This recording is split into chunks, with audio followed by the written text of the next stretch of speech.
Eu e Dani, nós temos que agradecer todo o acolhimento da igreja e a maneira tão carinhosa que vocês demonstram cuidado e amor por nós. Agradecer também a cestinha que nós recebemos lá no nosso quarto de hotel, também tão cheia de carinho. Nós sentimos falta só da camisa da igreja, mas depois nós soubemos que é só o pastor que tem a camisa da igreja, nem os funcionários, os outros pastores, o pessoal que trabalha aqui tinha um pouco de egoísmo, mas ok. Falta assim de consideração, não só por mim, ok, eu sou visita, mas e os outros da equipe assim que estão juntos? E a minha maior virtude é ser pacificador, eu promovo a paz entre os irmãos, essa aqui é a verdade. Privilégio estar aqui, poder compartilhar com vocês, e queria convidá-los a abrir a Bíblia em Efésios, capítulo 3, verso 14. Efésios 3, 14. Nós vamos ler do versículo 14 ao versículo 21.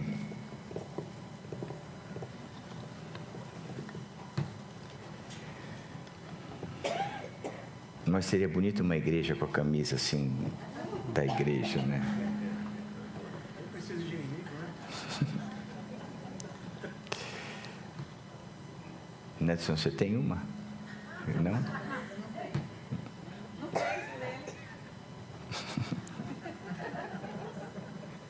Como diria minha norinha. Te amo, Rogério. Vamos lá. Efésios 3,14 diz o seguinte: por essa razão, ajoelho-me diante do Pai, do qual recebe o nome toda a família, nos céus e na terra. Presta atenção nessa leitura, que nós falamos da Trindade, né? Presta atenção nessa leitura, como aparece a Trindade nesse texto. Por essa razão, ajoelho-me diante do Pai, do qual recebe todo o nome a família nos céus e na terra. Oro para que com as suas gloriosas riquezas Ele os fortaleça no íntimo do seu poder por meio do seu Espírito, para que Cristo habite no coração de vocês mediante a fé. Oro para que, estando arraigados e alicerçados em amor, vocês possam, juntamente com todos os santos, compreender a largura, o comprimento, a altura e a profundidade, e conhecer o amor de Cristo, que excede todo o conhecimento, para que vocês sejam cheios de toda plenitude de Deus. Aquele que é capaz de fazer infinitamente mais do que tudo pedimos ou pensamos, de acordo com o seu poder que atua em nós, o Espírito. A Ele seja a glória na igreja e em Cristo Jesus, por todas as gerações, para todos sempre. Amém. Éfeso era uma cidade interessante. Era uma das maiores cidades da Ásia Menor, a maior cidade do Império Romano, a mais importante comercialmente, como eu disse ontem. Ela tinha aproximadamente 50 tipos diferentes de deuses. É uma carta escrita para chacoalhar o pensamento grego que começou a trazer, apesar daquela multidão de deuses gregos, eles estão trazendo um pouco mais a razão e começando a escantear a fé, dizendo que o mais importante é aquilo que nós conseguimos entender, racionalizar e ver, do que simplesmente aceitar porque há um poder superior ou Deus superior está dizendo.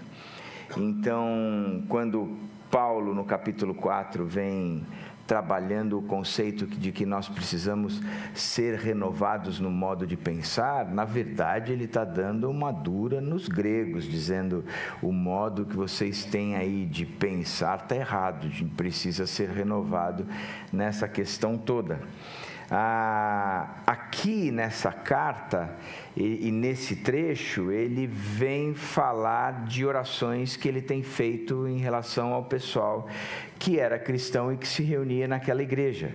Ele começa no versículo 1 dizendo que ele tem um motivo pelo qual ele ora, e agora no versículo 14 ele vai falar um motivo pelo qual ele ora, e depois no versículo 17 também vai falar de um motivo que ele ora. Ou seja, o capítulo 3 ele é praticamente uma oração de Paulo, ou o conteúdo da oração de Paulo, e ele está instruindo o povo a partir da sua própria oração. E ele começa dizendo o seguinte: por essa razão ajoelho-me diante do Pai, ou seja, por essa razão eu oro de joelhos. E qual é a razão? O versículo anterior acabou de explicar. Ele vem dizendo que ele estava em cadeias, preso, e essa foi a primeira prisão de Paulo em Roma, e ele não queria que essa prisão, essas tribulações que ele estava passando, fosse um motivo de desânimo para este pessoal daqui, os cristãos que se reuniam em Éfeso. E ele traz o conteúdo dizendo que essa prisão dele, na verdade, nada mais é do que um benefício para o próprio povo. E ele apresenta isso e diz: olha, então não quero que vocês fiquem desanimados, porque essa minha prisão é um benefício para vocês, então por isso eu me ajoelho diante do Pai. Então não é só um pedido para vocês, mas eu também estou fazendo um pedido para o Pai. Eu não estou só conversando com vocês, também estou conversando com o Pai.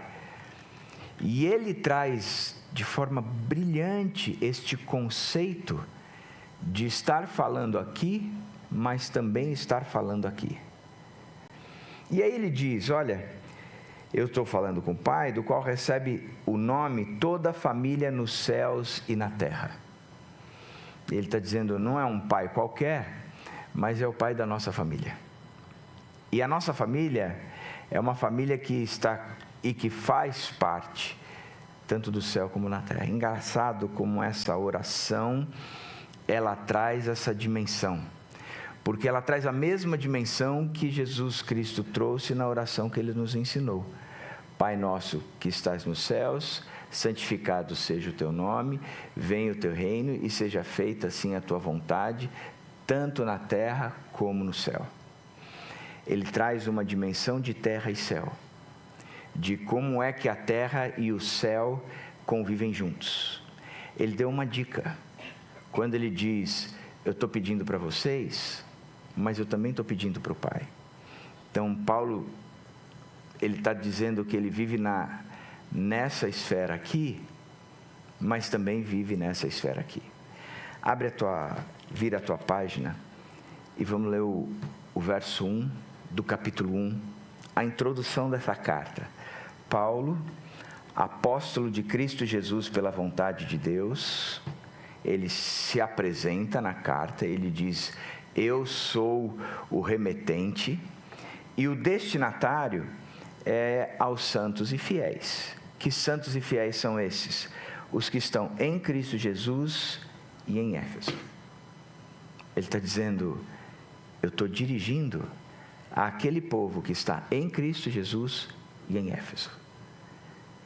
Duas dimensões na mesma realidade. Dois lugares no mesmo instante. E Paulo vai trabalhar essa carta toda dizendo como essas dimensões, elas acontecem na vida da gente. Como é essa realidade de estar em Cristo e em Éfeso ao mesmo tempo. Estar em Éfeso não era fácil, é aquilo que eu disse, era uma cidade próspera, uma cidade significativa para o Império Romano e mesmo na Ásia Menor, era a cidade portuária, que era a entrada na Ásia Menor. Se você queria entrar na Ásia Menor era por Éfeso, ou seja, todo o comércio e toda a migração partia por ali. Então era uma cidade que tinha uma importância comercial, da mesma forma como tinha uma importância cultural, porque todo mundo passava por ali. E era significativo para Roma dominar Éfeso por causa das suas considerações, ou por causa dessas considerações. Então, quando nós paramos e olhamos Éfeso nesse significado comercial, político, você vai falar, é uma cidade importante. É uma cidade onde o próprio imperador de Roma valorizava. E ela tinha em torno de 50 deuses, uma cidade pagã ao extremo.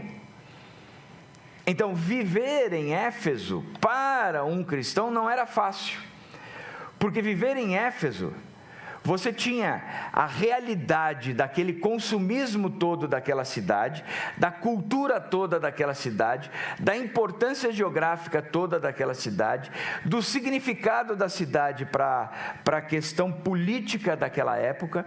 Era uma cidade onde o próprio Cristo, o próprio Deus, ele era mais um no meio de uma multidão de deuses, além do que tinha o domínio de um Deus presente, que era o imperador, que se apresentava como Deus. Então, você ser cristão nessa realidade não era fácil. Além do que, era uma cidade que tinha um convívio com situações muito complicadas. Por exemplo, as festas a Baco, um dos deuses. Baco, ele era o deus do vinho e ele era celebrado numa festa onde o pessoal regava os seus encontros com comida e bebida e imoralidade sexual.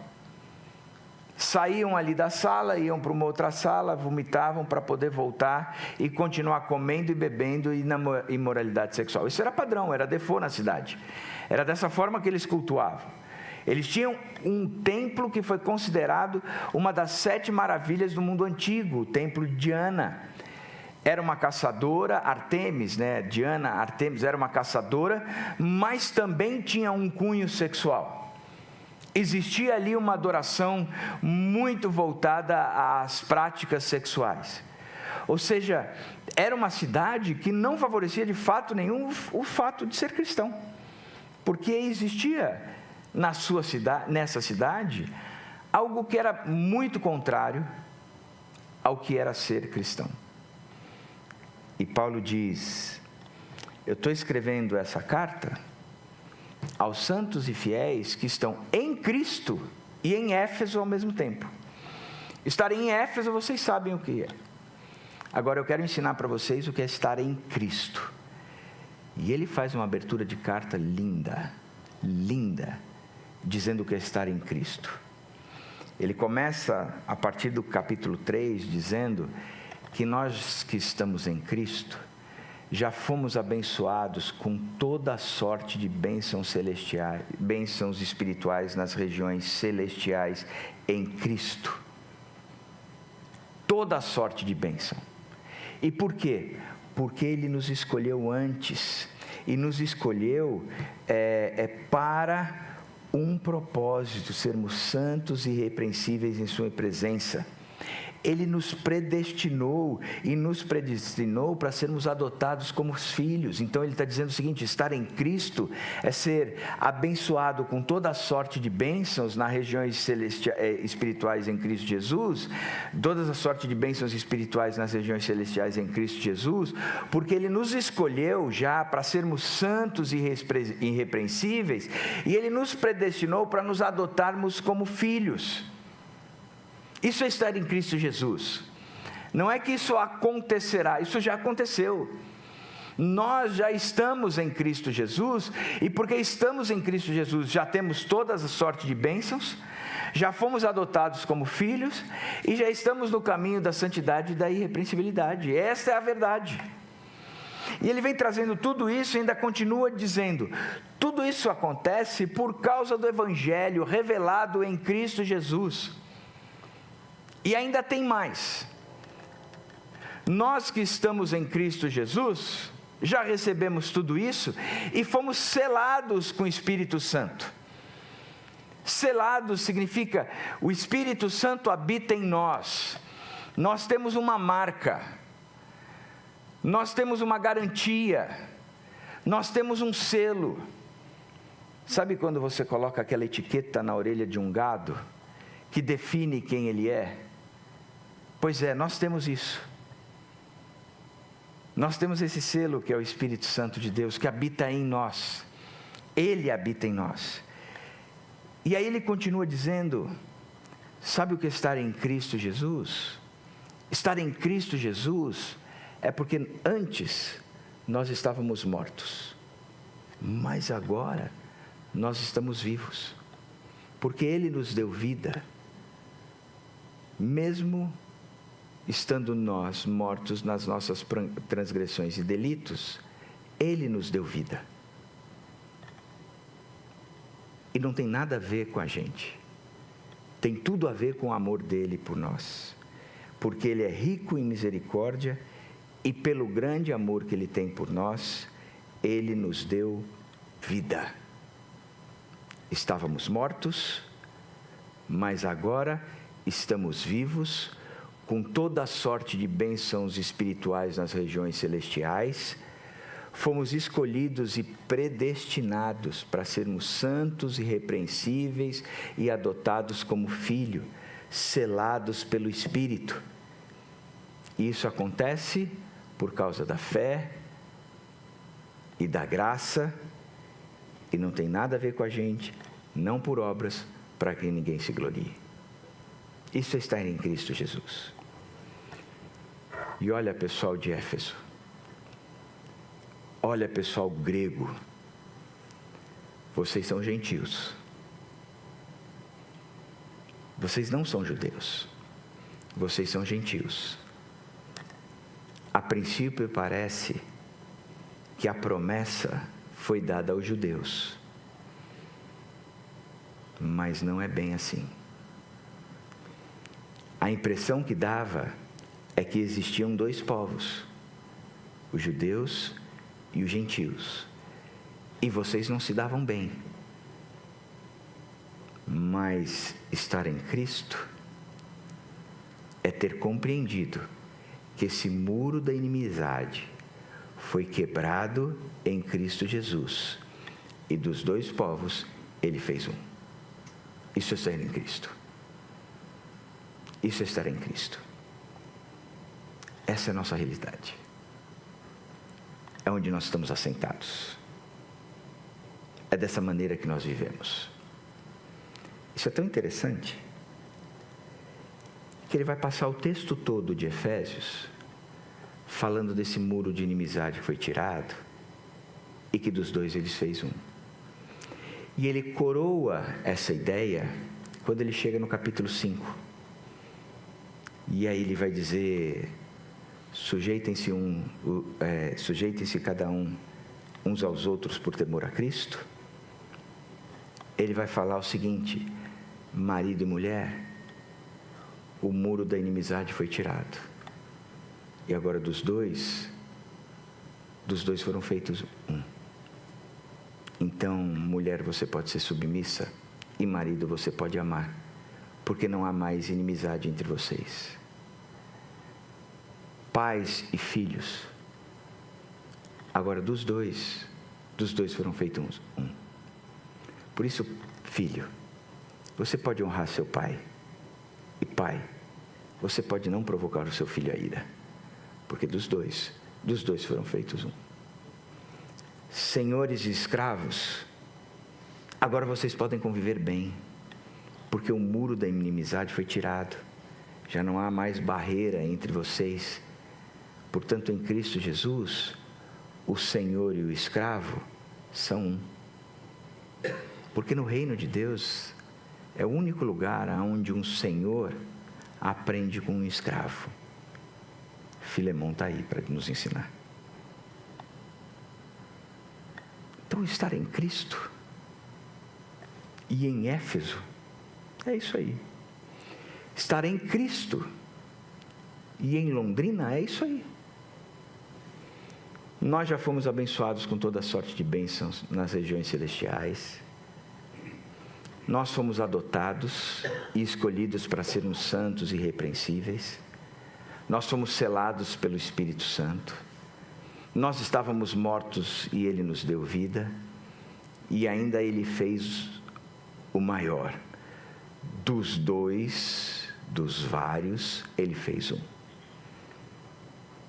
E portanto, agora nós podemos viver em unidade, porque nós vivemos em Cristo Jesus e em Londrina ao mesmo tempo. Agora, o que traz essa realidade que quebra do fato de estar em Cristo e parte para o fato de estar em Éfeso, que para nós, a nossa aplicação seria essa quebra de estar em Cristo, mas também estar em Londrina, é este trecho do capítulo 3. Porque logo depois, no capítulo 4, Paulo começa dizendo e fazendo um apelo: como prisioneiro do Senhor, eu rogo-lhes que vocês vivam de maneira digna da vocação que receberam. Ou seja, como prisioneiro aqui em Roma, o que eu estou fazendo é, eu estou pedindo para vocês, para que vocês vivam de maneira digna do que é estar em Cristo aí em Éfeso. Vocês vivam de maneira digna da vocação que receberam. Sejam completamente humildes e dóceis, isso é estar em Éfeso, isso é estar em Londrina. Sejam pacientes, suportando uns aos outros com amor. Façam todo o esforço para conservar a unidade do Espírito pelo vínculo da paz, porque há um só corpo. E aí ele vem dizendo: vocês estão em Cristo, por isso vocês vão ter que viver em Éfeso da maneira como vocês devem viver em Cristo. Para isso, vocês suportem uns aos outros com amor, sejam completamente humildes e dóceis e façam todo o esforço para manter o vínculo da paz. Deixa eu falar uma coisa para você. Estar em Cristo e em Éfeso significa que é estar vivendo de forma intensa o que Cristo é e o que Ele pede para nós sermos no meio da comunidade, que é o corpo dele. Porque logo depois ele vem dizer: há um só corpo, um só Espírito. Então vocês vão viver o que está em Cristo no meio do corpo. É o corpo que vai revelar que vocês estão em Cristo. Uma comunidade como essa é onde se revela o povo que de fato está em Cristo. Bacana nisso, né? É bonito esse. Então onde é que a gente vai ver Cristo? Na igreja. Na relação entre a igreja, na comunidade local, na maneira como a gente se trata. A gente vai ver Cristo quando uma pessoa pensa assim: eu não posso fazer uma camisa só para mim.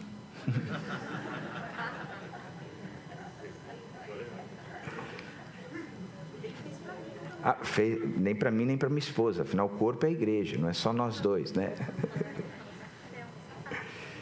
O que é estar em Cristo? E o que é estar em Éfeso? É experimentar a adoção de fato na família. É viver como uma família de adotados. É viver numa família de gente que se respeita. Que um olha para o outro e diz: nada pode me separar de você. E eu vou fazer todo o esforço para manter o vínculo da paz. Entre nós haverá paz, porque eu estou em Cristo e em Londrina ao mesmo tempo.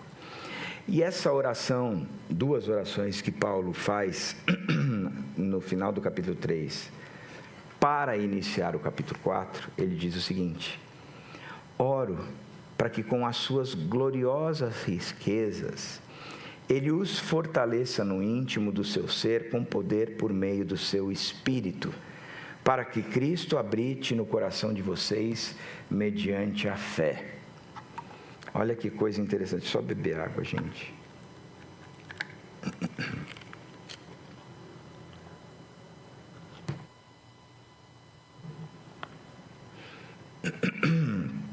Oro para que com as suas gloriosas riquezas, Ele Ele quem? O Pai. Os fortaleça no íntimo do seu ser com poder por meio do seu Espírito, para que Cristo habite no coração de vocês mediante a fé. Lembra o que eu disse ontem? Deus tirou o povo do Egito e foi levá-los à terra do Canaã. E disse: eu quero habitar no meio de vocês. Mas tem uma condição. O povo aonde eu habito no meio tem um padrão elevado, porque o modelo sou eu. Portanto, vocês vão viver esses 10 mandamentos, que nada mais, nada menos reflete o meu caráter. Então vocês, para entrarem naquela terra, vocês estão me seguindo, mas vocês também estão vivendo a mim. Vocês sabem para onde estão indo, porque vocês estão seguindo a mim. Mas o me seguir exige o meu padrão. Se vocês não estão no meu padrão, significa que vocês não estão me seguindo. Porque só me segue, de fato, quem está no meu padrão. E o Velho Testamento ele é bacana, porque ele está apontando para Cristo o tempo todo, né? Quando nós lemos essa história de sair do Egito e ir para Canaã, e para entrar em Canaã, você tem que seguir a Deus no padrão de Deus, nós entendemos que nós nunca conseguiríamos entrar em Canaã por um esforço próprio, porque é impossível eu e você cumprirmos o padrão de Deus. Por isso é que naquela época se sacrificava um animal, porque o salário do pecado é a morte. Então, se você não alcançou o padrão, significa que houve pecado. O pecado leva à morte. Alguém tinha que morrer. Para quem ele está apontando? Para o próprio Cristo. Cristo nele executa toda a justiça que o Velho Testamento e as leis exigiam. Cristo nele resolve essa parada. Cristo, ele nos dá a liberdade, a condição de sermos verdadeiramente, agora, salvos e selados pelo Espírito. E o Espírito é quem vai trazer essa transformação. Ele está dizendo: eu oro para que com as gloriosas riquezas ele os fortaleça no íntimo. Tire essa fragilidade carnal que existe em vocês, essa fraqueza humana, essa debilidade de tentar ser alguma coisa, mas que ele os fortaleça por meio do seu Espírito, porque é somente o Espírito habitando em nós que nós somos transformados. Nós não somos transformados por força própria, nós não somos transformados por capacidade. E é tão interessante isso, porque todo mundo continua achando que esse é o movimento, que eu me esforço e se eu me esforçar eu consigo. Então eu vou ilustrar de duas formas. Uma pergunta clássica que nós podemos fazer, para você entender como o pessoal pensa dessa forma, e um outro, o exemplo de uma amiga e do seu filho dando um piti.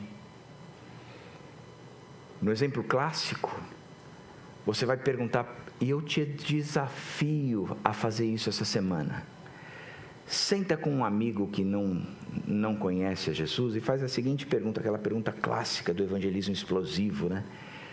Se você morresse hoje, chegasse na porta da eternidade, está Deus sentado na porta da eternidade que é dele, com ele, e você olhasse e pensasse, eu tenho a eternidade com Deus, ou a eternidade sem Deus, eu quero a minha eternidade com Deus, e Deus está sentadinho ali, perninha cruzada, olhando para você, você não fala nada, e vai passando por ele, entrando na eternidade que é dele. Ele te para e pergunta: por que é que eu tenho que deixar você entrar na minha eternidade? a maior parte do pessoal vai responder o seguinte: entre os erros e os acertos, eu acertei mais do que errei. O saldo é positivo, portanto eu acho que mereço. Outros vão responder da seguinte forma: eu nem sei se eu mereço. Mas na cabeça do povo, a condição continua sendo um esforço próprio, de que eu vou alcançar Deus. Mas nós estávamos mortos nos nossos próprios pecados e delitos, e morto não consegue coisa alguma. Morto não se movimenta, morto não faz, morto não cheira, morto não vê, morto não ouve. O morto não tem condição de fazer coisa alguma. Portanto, essa resposta de que traz para mim o mérito é uma condição errada, porque está trazendo a salvação como se dependesse do meu empenho. E pela graça de Deus é pela graça.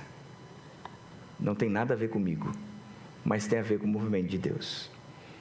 Portanto, eu não consigo nem mesmo desenvolver a minha santificação. Porque foi Ele que me escolheu para ser santo e irrepreensível. Então, na fala de que o Espírito é quem vai fortalecer o meu íntimo, mudar aquilo que está lá dentro, eu tenho que entender esse movimento do Espírito. Lembro de estar conversando com uma amiga, e ela deve ter um filho de 7 anos e o outro de 5, e o de 5 provocou o de 7, e o de 7 explodiu de um jeito que ela ficou brava com ele, e começou a dar uma bronca nele, e disse: isso não é a atitude de um cristão, essa explosão não é fruto do Espírito, você tem que pedir para Deus te ajudar a te controlar. E o moleque gritava: eu peço, e ele não muda. Eu virei para ela e falei assim: o que é isso que você está fazendo? Teu filho deu um sinal de que ele ainda não conheceu Jesus Cristo de fato, porque é Jesus Cristo que muda o íntimo do nosso coração. Você poderia agora ter repreendido o comportamento, porque o que você só vai tratar agora é comportamento, mas não vai mudar coração. E o que Deus está dizendo é que a gente tem que mudar coração. Colossenses 3 diz que as regras não valem de nada, porque elas não tratam dos impulsos do coração. Você deveria ter chegado para ele e ter dito assim: o que você fez está errado, você está sem videogame. O que você fez está errado, agora você vai ficar sem televisão. O que você fez está errado, eu vou te dar 3 palmadas. Mas eu teria estabelecido e teria gerado em mim a preocupação dizendo: o meu filho não conheceu Jesus Cristo. Porque quando ele conhecer Jesus Cristo de fato, essas coisas mudam. Eu sempre ilustro da seguinte maneira, né? Você tem todos os seus pecados, suas falhas de caráter, sua conduta errada, a depravação do seu coração aqui, e aqui tem Deus. E me imagina que eu sou uma bola, um pêndulo. Se eu estou perto dessas coisas aqui, só evidencia que eu estou longe de Deus. E nós somos tão prepotentes que nós ficamos aqui tentando lutar contra essas coisas todas, como se nós fôssemos capazes de vencer tudo isso. Não vencemos. Como é que a gente vence isso? Quando a gente se aproxima de Deus. E o Espírito vai se fortalecendo no nosso íntimo, porque vamos conhecendo cada vez mais. E Ele vai nos tornando cada vez mais forte. E aquilo que existia em mim vai perdendo a força, vai enfraquecendo. Não porque eu lutei contra aquilo, mas porque eu conheci Jesus. e fui fortalecido no íntimo do meu ser, por intermédio do Espírito Santo. É assim, gente. Evidenciou briga, evidenciou luta, em vez de ficar aqui, corre para o Espírito. Uma ilustração prática. O casal chega para conversar comigo e está num pau danado entre os dois, né? E começa a brigar, e como minha maior virtude é ser pacificador, eu boto um pouco de lenha na fogueira. Eles começam a brigar, e eu deixo evidenciar a briga. Tem horas que eu até favoreço. Vem cá, está aqui uma folha em branco para você, uma folha em branco para você. Escreve o que você não gosta nele, escreve o que você não gosta nela. Ele escreve 3 linhas, ela me pede 3 folhas. Em geral é assim. Mulher é mais detalhista, né? O homem é mais global. Chego em casa, a Dani pergunta, como foi uma reunião? Foi boa. Mas foi boa. É tudo o que eu posso dizer a respeito daquela reunião. Para ela isso é a morte. Ela quer saber quem estava, a roupa de quem estava, o cabelo de quem estava, o quanto nós falamos, qual é o tempo da cada conversa. Porque é mulher, eu sou homem, para mim foi boa. Então eles detalham as coisas, aí eu troco os papéis. Aí esse aqui começa a ler, esse aqui começa a se justificar. E a coisa vai. O término ali, ambiente pesado, denso. Eu leio Gálatas 5. O fruto do Espírito, ele é. E as obras da carne, elas são ira, discórdias, facção, divisão, ciúmes. E o fruto do Espírito é amor, paz, alegria. A minha pergunta para o casal é: vocês estão na carne ou vocês estão no Espírito? Nós estamos na carne. O que é que está faltando para o casamento de vocês? O Espírito. O Espírito. Porque é no Espírito que vocês vão ser modificados. É no Espírito que vocês vão ser transformados. Portanto, o texto está dizendo: oro para que com as suas gloriosas riquezas, Ele os fortaleça no íntimo do seu ser, com poder por meio do seu Espírito, para que Cristo habite no coração de vocês mediante a fé. Faz sentido. Cristo habitou, porque o Espírito fortaleceu no nosso íntimo.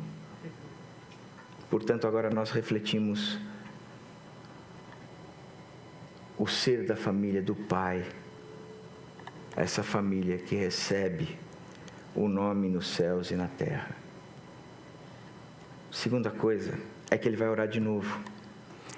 Oro, segunda parte do verso 17, para que estando arraigados e alicerçados em amor, vocês possam juntamente com todos os santos compreender a largura, a altura, compreender a largura, o comprimento, a altura e a profundidade, e conhecer o amor de Cristo que excede todo conhecimento. Paulo vem dizer o seguinte: eu oro para que o amor no meio de vocês seja uma realidade, e que vocês experimentem esse amor na mais profunda intensidade. Eu oro por isso, porque estar em Cristo e em Éfeso, em Cristo e em Londrina, é viver numa comunidade que experimenta o amor na sua maior intensidade. Uma igreja onde o amor é apalpável. Ele é visto, sentido e percebido. Esse povo se ama. Por isso é que eu oro. Porque vocês já fazem parte da família do Pai que recebe o nome nos céus e na terra. Vocês já têm o Espírito fortalecendo o íntimo do ser de vocês. Da mesma forma, Cristo habitando no coração de vocês. A evidência disso aqui é uma comunidade que se ama. Quer saber se vocês fazem parte da família de Deus, essa família que recebe um nome nos céus e na terra? Quer saber se o Espírito tem fortalecido o íntimo do coração, o íntimo do ser de vocês? Quer saber se Cristo habita no coração de vocês? Olhem para como vocês se amam. Vai revelar que família vocês pertencem. O que é que habita no coração de vocês? E quem é que fortalece o íntimo de vocês? Porque o amor tem que ser evidenciado na vida de vocês.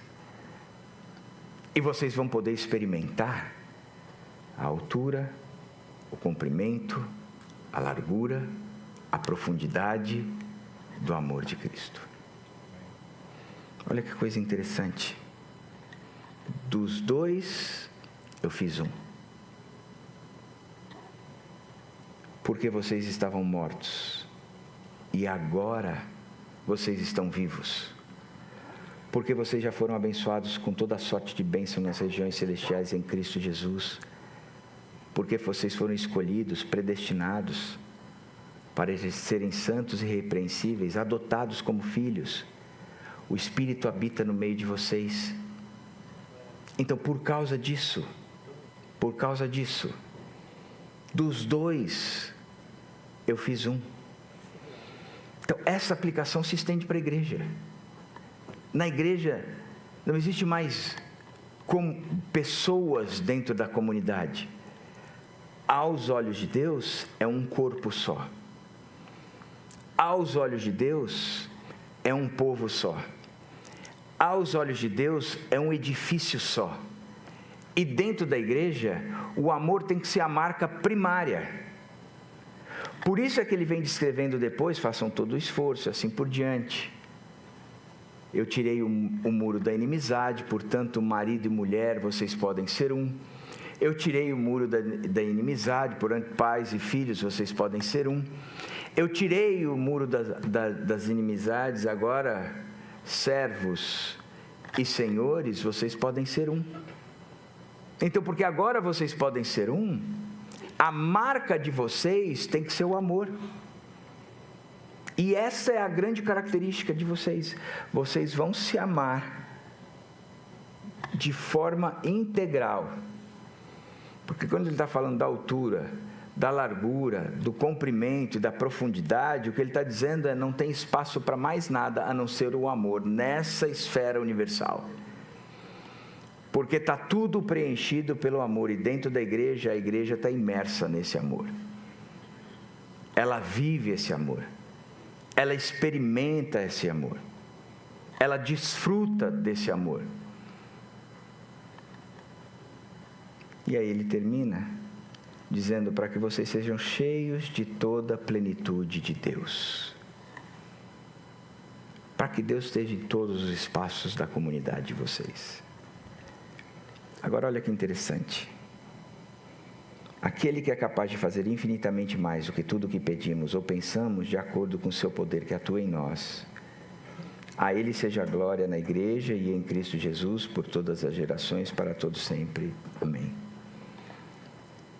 Aquele que é capaz de fazer infinitamente mais do que tudo o que pedimos ou pensamos, de acordo com o seu poder que atua em nós. Esse é um versículo mal lido e mal interpretado por nós. Porque nós pegamos esse versículo, tiramos do contexto, o que nós estamos dizendo é: Deus é capaz de fazer infinitamente mais do que eu penso ou eu peço. Senhor, o meu carro está quebrado, o Senhor pode me dar um carro novo. Senhor, a minha conta bancária está vermelha. Assim como o Senhor transformou água em vinho, o Senhor pode transformar vermelho em azul. Eu creio, eu recebo. Senhor, a minha sogra está aqui comigo. Abençoa, levando para perto do Senhor, porque o Senhor é capaz de fazer infinitamente mais do que eu peço, penso, imagino. É verdade, não é? Nós lemos esse texto como se fosse um texto para benefício próprio. Mas o contexto desse texto exclui o benefício próprio.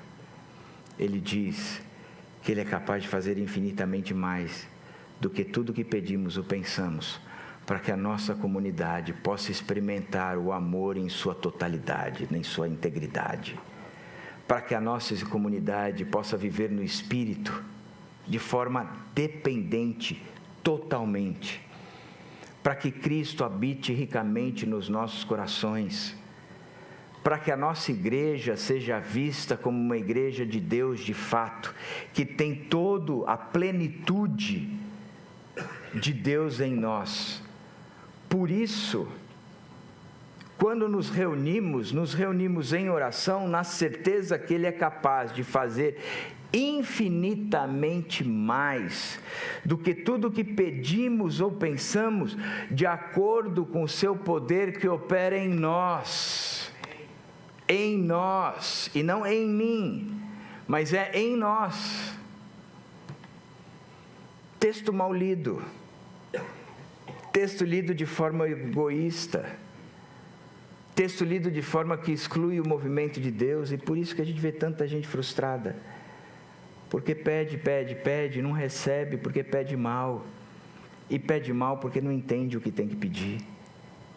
O que é que Deus tem que pedir? O que é que a gente tem que pedir? Senhor, habita ricamente na gente. Senhor, que o Teu amor seja algo palpável no nosso meio. Senhor, que eu ame de forma integral aqueles que fazem parte da Tua família, família essa que recebe o nome no céu e na terra. Senhor, que eu saiba viver em Cristo e na Igreja Batista de Catuaí, de forma que o amor de Deus, a graça do Senhor Jesus Cristo e a comunhão com o Espírito Santo seja evidente. Essa é a nossa oração, e que seja assim por todas as gerações, para todos sempre. Amém. É isso aí. Amém. Que Deus abençoe ricamente a vida de vocês, em nome do Senhor Jesus Cristo.